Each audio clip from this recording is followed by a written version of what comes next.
Thực đấy đó nha. Chúng rip xua phục mà bằng phùng bạc ba video mà kita chép tem đón tao con vô thòng đá đây thì con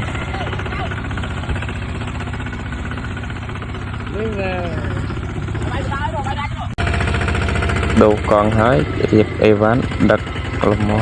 chuồn trông sài dân nơi ngày lấy chó anh lại lớp lưới nghe rồi ta làm một tay nó có chó tình yêu nó mà của nó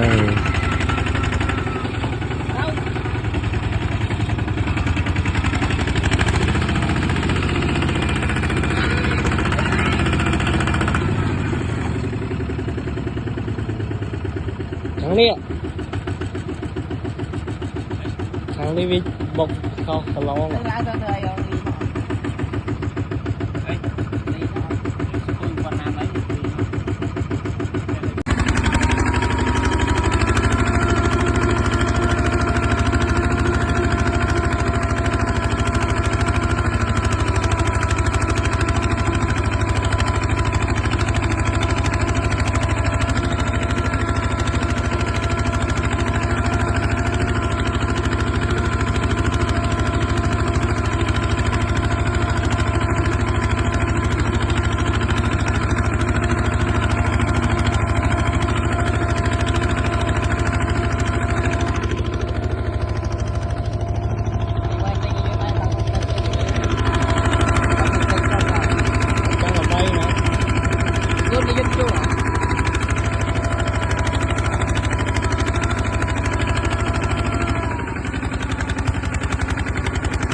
Min này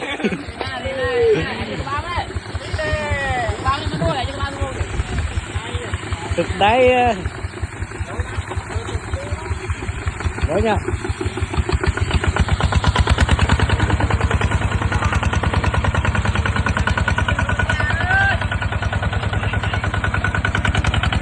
Mấy người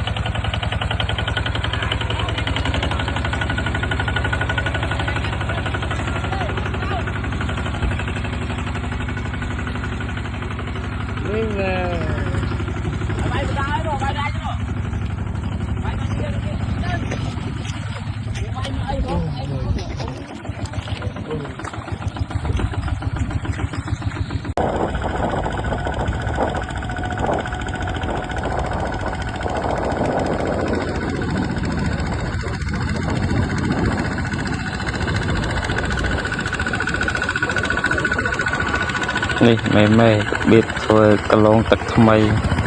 สิค่ะอยากเอามวยเตาตรอยสปีดโอ้มันนึกtớiมวยเนี่ยบาดก็เยอะ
lương